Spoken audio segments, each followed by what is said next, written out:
Minus میں pressure ہوتا ہے. اس مائنس پریشر پہ میں جب اپنا کمپریسر چلاتا ہوں تو وہ اس کے اندر فالٹ والیوم آتا ہے اور وہ گیس کی سکشن کرتا ہے اور میرا کمپریسر اس حساب سے فاسٹ چلتا ہے. تو وہ میرے اوپر مطلب ایک میں نارمل ایک بات کروں گا کہ 8 سے 10 لاکھ روپے کا ایڈیشنل ایک بل آتا ہے میرے بل کے اندر آتا ہے. وہ کہاں سے پورا ہو؟ اس کے ساتھ بجلی لے لیجیے. 24 گھنٹے کے اندر ہمارے ہاں 15 سے لے کے 16 گھنٹے بجلی نہیں ہوتی. اب یہ 15-16 گھنٹے میں جنریٹر چلاتا ہوں اور مجھے وہی اور میرا جنریٹر کس چیز پہ چلتا ہے؟ ڈیزل کے اوپر سے. اور وہ ڈیزل کاسٹ کسی سے ڈکی چپی بھی نہیں ہے. آپ کی بڑی بڑی ٹرانسپورٹیں روڈوں پہ رک گئی. آپ ٹرانسپورٹ ایسوسیشنس کو دیکھیں, انہوں نے اس چیزوں پہ احتجاج کیا, لیکن ان لوگوں کو اس چیز کی سمجھ نہیں آئی. مطلب یہ میں اس سٹانس کو بھی لوں گا کہ پچھلی گورنمنٹ نے رشیا کی طرف انکلینیشن کی. وہ انکلینیشن میں سمجھتا ہوں کہ ہمارے فیوچر کے لیے, ہم سب لوگوں کے لیے, پورے پاکستان کے لیے ایک بہترین موقع تھا اور ابھی بھی ہے. لیکن ہم امریکہ کے غلام تھے, غلام رہیں گے. اور اگر ایسے حکمران ہمارے رہے, ہمیں عمران خان نے بات جو کی تھی بڑی باشگاف الفاظ میں بات کی. مطلب میں کوئی پی ٹی آئی کا اس حساب سے اپنے آپ کو نہیں کرتا, لیکن میں ایک نیشنلسٹ ہوں, قومیت پسند ہوں. مجھے اپنا ملک, مجھے اپنے لوگ, یہ سارے عزیز ہیں. لیکن میں اس چیز کی طرف دیکھوں گا کہ میرے ملک کو, میرے عوام کو, میرے لوگوں کو اگر ایک چیز سستی مل رہی ہے تو میں کیوں نہ اس چیز کی طرف جاؤں. رشیا سے ہمیں 30 سے 35% پہ لوور پرائسز پہ ہمیں گیس مل رہی تھی, ہمیں پیٹرول پروڈکٹس مل رہے تھے جو ہم اپنے ریفائنریز میں کروڈ آئل مل رہا تھا. ابھی بھی مطلب میں, میری حیثیت کیا ہے, مطلب میں ایک ادنا سا اس کے پی کے کا یہی سمجھ لیں خادم میں وہ ہوں. لیکن اوپر جو لوگ بیٹھے ہوئے ڈیسیجن میکرز ہیں, تو کیا ان چیزوں کا ان کو نہیں پتہ؟ بڑا بخوبی ان لوگوں کو ان چیزوں کا پتہ ہے, لیکن یہ لوگ کرنا نہیں چاہتے. کیوں کہ اس میں یہاں پہ نہ تو ان کا کوئی رشتہ دار بیٹھا ہوا ہے, ان کے سارے بچے امریکہ میں پڑھتے ہیں, انگلینڈ میں پڑھتے ہیں, اور یہ لوگ وہاں کا رخ کرتے ہیں. تو وہاں سے ان کے تعلقات, ان کے وہ ان چیزوں کو وہ لوگ ایکسپلائٹ کرتے ہیں, اور وہاں سے ان کے اوپر یہ لوگ اپنی کک بیکس لیتے ہیں. اچھا سر, بہت پیارا کویشچن کیا. بیسیکلی ابھی اگر ہم دیکھتے ہیں تو یہ ایک وار آف اکنامکس ہے, انٹرنیشنلی چل رہی. اب وہ زمانہ گیا کہ ہم بندوق سے جنگ لڑیں گے یا ٹینک ہمارے جا کے سیالکوٹ کے سیکٹر پہ لڑیں گے اور وہ جا کے ہم باؤنڈریز کو کراس کریں گے. نہیں, بات ہے معیشت کی. معیشت آپ کی اسٹرانگ ہوگی تو آپ پوری دنیا پہ رول کریں گے, لوگ آپ کے تابع ہوں گے, لوگ آپ کی طرف دیکھیں گے, وہ آپ کو IMF آپ کو لون دے گا, آپ کو قرض بھی دے گا. لیکن جب آپ بیکاری ہوں گے تو شہباز شریف کی وہ اسٹیٹمنٹ شاید سب کو یاد ہے کہ بیگرز آر ناٹ چوزرز. ٹھیک ہے, تو وہ اس نے جس کانٹیکسٹ میں کیا یہ بات کی تھی, تو مجھے تو خیر اس بات کا انتہائی افسوس ہے, لیکن وہ اس نے اس قوم کو اس حد پہ لا کے کھڑا ہی کر دیا کہ بیگرز آر ناٹ چوزر. تو آپ نے بیگرز بنا دیا, آپ نے IMF کے کہنے پہ ریٹس کہاں سے کہاں لے کے آ گئے. ٹھیک ہے, آپ نے اپنے غریب عوام کی سبسڈیز ختم کر دی. گورنمنٹ آپ کسی اور سیکٹر سے اٹھا کے, آپ اگر CNG, پیٹرول, ڈیزل میں وہاں سے کچھ رقم اٹھا کے, جس طرح عمران خان نے ایک کام کیا تھا, انہوں نے کہا تھا کہ پر منتھ میں 100 ارب روپے جو ہے میں پیٹرولیم کے پروڈکٹس میں باقی سیکٹر سے کر سکتا ہوں. آپ کے ریمیٹنسز ختم ہو گئی, آپ کے جو باہر سے ترسیلات آتی ہیں, آپ سے باہر سے جو رقم آتی ہے وہ آپ کی ختم ہو گئی ہے. کوئی ایکسپیٹ جو ہے پاکستان میں اپنا پیسہ بیچنا نہیں چاہتا, اس کا اعتماد ختم ہو گیا. نہ کوئی باہر سے انویسٹر آپ پہ اعتماد کر رہا ہے, اور جو لوگ تھے وہ لوگ بھی یہاں سے چلے گئے جن لوگوں نے عمران خان کے 3 سال میں ایک سسٹم شروع کیا ہوا تھا. آپ دیکھ لیجیے گا, میں اگین سوری, لوگ یہی سمجھیں گے کہ آپ PTI کا, لیکن باخدا PTI سے نہیں, میں ایک پاکستانی ہوں, اور میں پاکستانی ہونے کے ناطے میرا دل دکھتا ہے کہ ان چیزوں پہ اگر ہم عمل کرتے. آپ ٹیکسٹائل دیکھ لیجیے, آپ کی ریکارڈ ٹیکسٹائل ہے, آپ کا ٹیکس ریونیو کلیکشن ہے, ریکارڈ ٹیکس کلیکشن آپ کی ریونیو جنریشن ہے. آپ کے جو ریمیٹنسز باہر سے, ہمارے جو بیچارے گلف کنٹریز میں, امریکہ میں یا یورپین کنٹریز میں جو لوگ کام کرتے ہیں, محنت کرتے ہیں, مزدوری کرتے ہیں, جنہوں نے اپنے بچوں کو, اپنی فیملیز کو, اپنے رشتہ داروں کو, بوڑھے ماں باپ کو چھوڑ دیا اور وہ جا کے وہاں پہ کام کر رہے ہیں, تو کیا ان کا حق اس ملک کے اوپر نہیں ہے؟ کیا وہ ان کا پیسہ یہاں, وہ انہوں نے ریکارڈ پیسے اس ملک میں بھجوائے, لیکن اب وہ لوگ مجبور ہو گئے, کہتا ہے کہ جہاں پہ میرے بچوں کی یہ حالت ہے, ہم اتنا کہاں سے وہ کر سکیں. تو وہ انہوں نے یہ ریکارڈ چیزیں, آپ اپنی جو ہے ایگریکلچر سیکٹر کو اٹھا لیجیے گا. ایگریکلچر سیکٹر میں آپ نے دیکھا ہے کہ ماشاءاللہ ہماری ریکارڈ آلو کی فصل, گوبھی کی فصل, مطلب وہ میں باریکیوں میں نہیں جانا چاہتا, گنے کی فصل, ٹھیک ہے, وہ کچھ مافیا شوگر کے حوالے سے بھی تھی, لیکن میں ان زیادہ لٹیگیٹیز میں نہیں جاتا, لیکن آپ اپنی ریکارڈ جو بھی انڈسٹری آپ اٹھائیں گے آپ کو ریکارڈ پچھلے دور کی وہ ملے گی. انہوں نے ابھی کیا کچھ بھی نہیں. آپ کے سوال کی طرف اب میں تھوڑا سا بیک گراؤنڈ میں نے اس لیے باندھا کہ تھوڑی سی معیشت کے حوالے سے یہ چیز ہو, تو آپ کی گیس کے حوالے سے میں اسپیشلی بات کروں. گیس پہ غریب طبقہ, مطلب میرے اسٹیشن پہ ڈرائیور آتا, ٹیکسی ڈرائیور ہوتا, یا اگر کوئی سرکاری ملازم بھی ہے تو وہ گریڈ 1 سے لے کے گریڈ 12-13 تک آتا ہے, لیکن اب گریڈ 13 اور 14 کو چھوڑ کے اب تو گریڈ 17 اور 18-19 کے لوگوں نے بھی اپنی گاڑیوں میں دوبارہ سے CNG کے کٹس ڈلوانا شروع کر دیا. کہتے ہیں کہ پیٹرول افورڈ نہیں ہوتا, اور پیٹرول صرف ایک پیٹرول نہیں, پیٹرول ٹھیک ہے کوئی ایشو نہیں ہوگا, ایک بندہ 9,000 روپے, 5,000 روپے یا 6,000 روپے اپنے بجٹ میں سے نکال کے پیٹرول میں ڈال دے گا, لیکن اس پیٹرول کا افیکٹ ڈائریکٹلی آپ کے ہر ایک لائف کی جو کموڈیٹیز ہیں اس کو افیکٹ کر رہا ہے. آپ کا سبزیوں کا جو سسٹم ہمارے دیہاتوں سے آتا ہے, ہمارے رورل ایریا سے آتا ہے, تو کیا وہ جو بڑی گاڑیاں آتی ہیں رورل ایریا سے, کیا وہ ہوا پہ چلتی ہے یا پانی پہ چلتی ہے؟ نہیں, ڈیزل, پیٹرول اور گیس پہ چلتی ہے, اور ان کی کرایہ آپ دیکھیں تو کتنے بڑھ چکی ہیں. آپ ایک نارمل بندے کا مطلب اس حساب سے پیٹرول, موٹر سائیکل پہ بھی ایک بندہ جاتا ہے. ابھی پچھلے دنوں میں نے ایک بندے سے بات کی تو وہ مجھے یہ بتا رہا تھا کہ میں دن میں صرف 100 روپے کا پیٹرول ڈلواتا تھا, میرے پورے دن کا کام, اب میں 300 روپے کا پیٹرول دن میں ڈلواتا ہوں.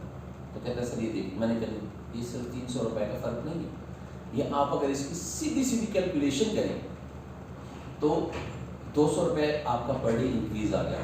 آپ کا پر منتھ 200 کو آپ 30 دن کے ساتھ ملٹیپلائی کریں تو 2 3 6, آپ کا 6,000 روپے کا پیٹرول کا فرق آ گیا. تو کیا آپ کی تنخواہ اتنی بڑی؟ نہیں, کبھی بھی نہیں. آپ کو ایک جسٹ ایک پینٹس کے حساب سے آپ کی تنخواہ بڑھا دی جاتی ہے, وہ آپ نہیں. آپ بچوں کے کپڑے لینے جاتے ہیں, آپ بچوں کے لیے گھر کے لیے کھانے پینے کی چیزیں لے کے آتے ہیں, وہ آپ کہاں سے پوری کریں؟ آپ ادھار لیتے ہیں, دکاندار سے ادھار لیتے ہیں, اگلے دن دکاندار آپ کو یا مہینے کے بعد آپ کو کہتا ہے کہ وہ کال کرتا ہے کہ وہ پیسے پہنچا.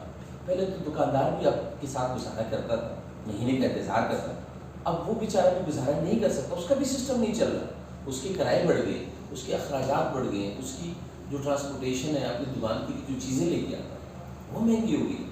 آپ نے رشیا کے ساتھ آپ کا کون سا مطلب وہ ہے دشمنی ہے, یا ہم جس طرح پشتو میں ایک بات کرتے ہیں کہ ان کے ساتھ کون سا آپ کا پھولا پٹے شریک ہے, ٹھیک ہے, ہمیں پتہ نہیں, ہم نے اپنے ملک کو دیکھنا ہے, اپنی قوم کو دیکھنا ہے. آپ کے لیے وہاں سے دالیں جو ہیں سستی ترین ریٹس پہ اویلیبل ہے, آپ وہاں سے کیوں امپورٹ نہیں کرتے؟ وہاں سے آپ کو رائس اویلیبل ہے. آپ سینٹرل ایشین کنٹریز میں آپ جائیں, آپ کو مطلب جو آپ انڈیا سے اور دوسرے کنٹری سے آپ امپورٹ کر دیں آپ یہاں سے کروا لیں, دال کر لیں, چاول کر لیں, اسی طریقے سے اور آپ کی کموڈیٹیز ہیں. تو آلریڈی پیٹرول ان چیزوں پہ تو بات ہو چکی ہے, لیکن یہ چیز اگر آپ وہاں سے کرتے ہیں تو آپ کو 30-40% وہ وہاں سے سستے پرائسز پہ ملتی ہے. آپ کی اس پہ جو امپورٹ کا ایک اپنا ٹرانسپورٹیشن کا جو چارجز ہیں وہ بھی منیمم ہے.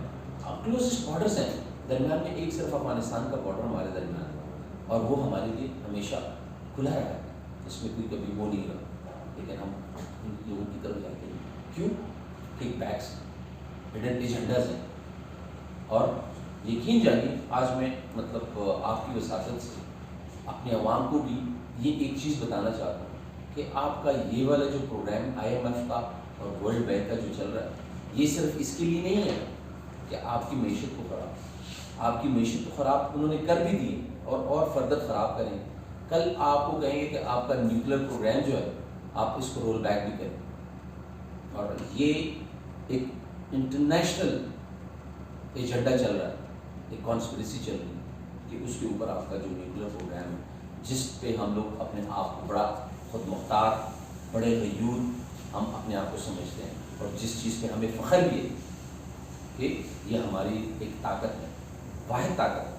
اور اگر یہ طاقت ہم سے چھین بھی تو سری لنکا کے حالات بہت دور نہیں ہیں, سب ہم لوگ اس چیز کو دیکھ چکے ہیں. اچھا سر, میں اپنے گھر سے یا کوئی بھی کاروباری بندہ کیا وہ اپنے گھر سے اس کو دے سکتا ہے سنبھالی پیدل؟ اس میں مطلب میں تھوڑا سا اس پہ وہی والی بات ہے قومیت کے حساب سے کہ آپ نے یہاں پہ ٹرانسپورٹیشن کے جو فیول کے چارجز ہیں پیٹرول اور ڈیزل آپ نے بڑھا دی. آپ گیس کی پروڈکشن پہ کام کریں. ہماری گیس جو ہے سب سے بہترین گیس ہے. آپ باقی سیکٹرز کو چھوڑ کے آپ ٹرانسپورٹیشن پہ اگر تھوڑی سی توجہ دیں گے اور آپ اس انڈسٹری کو بہتر کریں گے CNG والے سیکٹر کو کہ باقی انڈسٹریز کی بجائے آپ اس کو دے دیں تو ہماری عوام اس میں بہت ریلیف فیل کریں گے, کیونکہ ہم لوگ بھی اس حساب سے اکارڈنگلی ان کو گیس سستی فراہم کر سکتے ہیں. لیکن اگر گورنمنٹ اس میں تھوڑا سا ہمارے ساتھ تعاون کرے اور باقی سیکٹرز کو فار دا ٹائم بینگ جو ایک مشکل وقت ہے, اس میں شک نہیں جو مشکل وقت ہے, تو اس مشکل وقت میں آپ کی سب سے بڑی چیز جو آپ کے عوام کو افیکٹ کرتی ہے وہ ٹرانسپورٹیشن ہے, اور ٹرانسپورٹیشن سے آپ کی پوری زندگی افیکٹ ہوتی ہے. یہ ایک پیٹرول کے اور اس کے حوالے سے آپ کی ڈیلی کموڈیٹیز کی چیزیں آپ کے شہروں میں آتی ہیں, یا فار دیٹ پرپز اگر باہر سے بھی آتی ہیں, آپ کے جہازوں کے کرائے ہیں, لوگوں کا آنا جانا ہے, آپ کے کپڑے ہیں, آپ کے پہننا ہے, آپ کے میں بات کروں گا کہ جو بکس ہیں, کتابیں ہیں, تعلیم کی ہے, صحت کی ہے, میڈیسنس ہیں, تو ہماری انڈسٹری مختلف شہروں میں, تو وہ جب یہاں پہ ہمارے پاس آتی ہے تو وہ کسی ٹرانسپورٹ کے تھرو آتی ہے, تو وہ لوگ ٹرانسپورٹیشن چارجز کو اس چیز پہ ایکسپائر کرتے ہیں. اگر ہم بھی ٹرانسپورٹیشن کو بہتر کرتے ہیں, پرائسز نیچے لے کے آئیں گے, یہ چیزیں اور بھی بہتر ہو جائیں گی. سر CNG مہنگے ہونے والے CNG اس میں شک نہیں ہے کہ لازمی بات ہے مہنگی ضرور کی, لیکن جس طریقے سے پیٹرول اور ڈیزل نے لوگوں کو افیکٹ کیا, CNG سیکٹر انشاءاللہ ان لوگوں کو مایوس نہیں کرے گا, اور فرق ہوگا لیکن کم فرق آئے گا. لیکن وہی والی بات ہے کہ اگر تھوڑی سی گورنمنٹ اس سیکٹر پہ رحم کرے کہ بجلی کی جو لوڈ شیڈنگ ہے اسپیشلی باقی انڈسٹریز کی طرح اس کو بھی ایک پراپر انڈسٹری اگر یہ لوگ سمجھ لیتے ہیں تو میرے خیال میں بہتر ہو جائے گا. لوڈ شیڈنگ کی وجہ سے ہم لوگ جنریٹر چلاتے ہیں, جنریٹر چلتا ہے اور ڈیزل کے اوپر, اور یقین جانیے کہ جب 100 kV کا جنریٹر چلتا ہے 1 گھنٹے میں, تو وہ 1 گھنٹے میں 40 سے لے کے 45 لیٹر آف ڈیزل استعمال کرتا ہے. آپ 40 لیٹرس کو ملٹیپلائی کرتے ہیں تو یہ سیدھے تقریباً میرے حساب سے 6 سے 7 ہزار روپے پر گھنٹے کے حساب سے. اور آپ 10 گھنٹے کی بھی لوڈ شیڈنگ منیمم, یہ میں ویسے بات کروں لیکن 15 سے 16 گھنٹے کی یہاں پہ لوڈ شیڈنگ چل رہی ہے. تو اگر ہم 10 گھنٹے کی بھی بات کرتے ہیں تو یہ آپ کا ایک دن کا خرچہ جو ہے 60 سے 70 ہزار روپے کا ڈیزل کا خرچہ ہے. تو ایک آنر اس کو افورڈ نہیں کر سکتا. سرکار کر سکتی ہو لیکن ایک بزنس مین اس چیز کو نہیں کر سکتا, ایبزارب نہیں کر سکتا. ہم لوگوں نے مطلب پیٹرول اس کے حساب سے ریٹوں کو نہیں بڑھایا, اور نہ ہمارا ایسا ارادہ ہے کہ ہم اس کو اس حساب سے بڑھائیں گے. ہاں بڑھائیں گے. اب اگر یہ صورتحال فردر چلتی رہی تو مجبوراً ہمیں یہ والا کام کرنا پڑے گا. لیکن پھر بھی میں یہ بات کہوں گا کہ آپ اگر ان کو ملٹیپلائی کر کے معیشت کے حوالے سے بات کریں گے نا, تو آپ اگر ایک ٹیکسی ڈرائیور سے بات کریں, اگر وہ 100 روپے کا CNG ڈلواتا ہے تو وہ ماشاءاللہ اس کے اندر 400 روپے کی کمائی کرتا ہے, 4 ٹائمز کمائی کرتا ہے. تو یہ ایک اس کے لیے ایک بینیفٹ ہے. تو وہ گھر میں اپنے بچوں کی, اپنی فیملی کے لوگوں کی وہ کنٹریبیوٹ کرتا ہے. سر دیگر سیکٹر بھی اس سے بہت متاثر ہوئے ہیں.